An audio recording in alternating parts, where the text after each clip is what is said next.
were talking about, you estimate that 10% of households are prepared to survive a week or more without power. Yeah, living in Michigan, most people are extremely dependent on the grid. Now, like in my house, I have a fireplace in the front and a wood burner in the back. It doesn't matter if I lose power or not. I have plenty of heat, and I have water, and I have electricity from solar, and I have land. There's a certain percentage of our populace which live in a very rural area, or they were brought up like I was years ago, and this is the way you lived anyways. And now today, everybody's so disconnected from how things actually work. I fear that 90% of our populace would fail in a week in a grid down or a storm. It's not just having the things you need, that's the biggest part of it, but it's also knowing how to employ them and also having yourself mentally fortified for such an event. So you have the confidence and the fortitude to get through. And I believe that's about 10% of our populace as a generalization across the nation. I think in Michigan in general, you'd find that to be higher. Guys that use the outdoors, it's just a big thing around here. And ladies, they're prepared. They can go out to a nice shanty or a blind, and they can sit out there for a couple of days if they want to. They could easily do a microclimate, a room heated up or whatnot in their home, but they're not going to have enough more supplies, probably lasting more than a week. And other than those of us that burn wood or coal, grid down in a week, their pipes would be frozen. They wouldn't water, and it'd be a mess. Look what happened in New Orleans. That wasn't national, but it was horrible. Look at what happened in Asheville. Again, horrible. That was just last year, right? We live in a world that has lost touch with reality. Nobody has a root cellar anymore. Most people probably look it up. It's called a root cellar. When I grew up as a kid, we had enough food. We didn't have to go to the grocery store. We did, but we didn't have to. We had everything from homemade grape juice from the vineyard and some other fruits and whatnot canned on hand, vegetables, and kill a deer, skin it out. We went to the store because it was convenient, but we also still had root cellars. And they really went away as I grew up, and now I don't see them anymore, and they're really useful and easy. People just don't think ahead. I mean, you buy insurance for everything, right? You buy insurance for health. You buy insurance for your house, your car. But with that, your sovereignty or your responsibility to yourself seems to have dissipated, and that's troublesome. When I was a kid in a crisis like this, I would have expected a much higher percentage of people to be capable of lasting at least a week. And I don't feel that way anymore. My daughter's underprepared. Totally honest. My own kid would have to retreat to my house.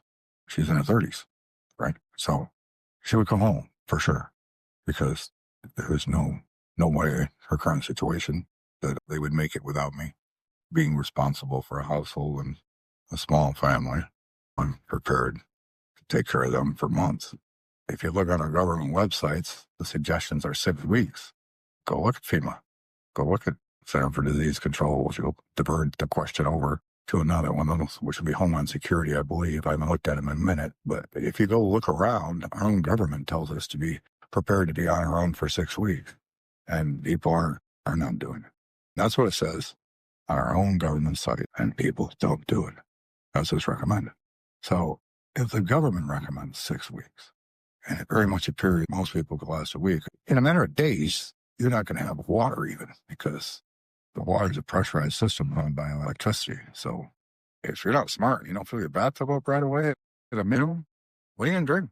You can only go without water for 3 days, and you're dead. Some people are medical dependent, meaning they have to have dialysis, or they have to have a routine procedure done, chemo or something. So those people, diabetics, getting their insulin and keeping it refrigerated and whatnot, those are our most vulnerable. And then alcoholics, because they can't just quit. That is a no-joke disease. A lot of men in my family had it and suffer from it. I don't, luckily.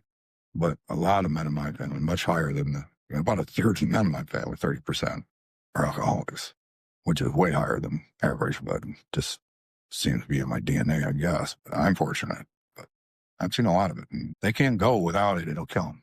If you're a booze hound and you have no booze, day 2 is when you start having the shakes and get ready to have your stroke and die. Addicts, again, unfortunate group of people to begin with. But then if they don't have access, they're dead. If you're out of insulin by day 3 or 4 and you have no refrigeration, and let's say you put it outside and it freezes because you get it too cold. Because if it's cold in Michigan, you can't keep something frozen. You're an idiot. Let's say you have something that needs refrigerated, but you accidentally freeze it and you ruin it. Then what? So keeping your medical supplies at home, making sure you have a way of storing them, that's the best way to protect the most vulnerable. Now, luckily, I don't have any of that to contend with in my house. But I know people that I care about that do have that to contend with in the household. And I hope out there thinking about this. All of these different things are going to go off at different times depending on your situation. But they will certainly be within a week that you will be confronted with this crisis. Plus the no water. The most vulnerable would be who would lose initially. And there's nobody to take care of them. Look at what happened in Nashville. Look how long it took to get help. Look how long it took to get help in New Orleans. Look at the way they reacted to the people in New Orleans that were trying to stay at home and defend their shit.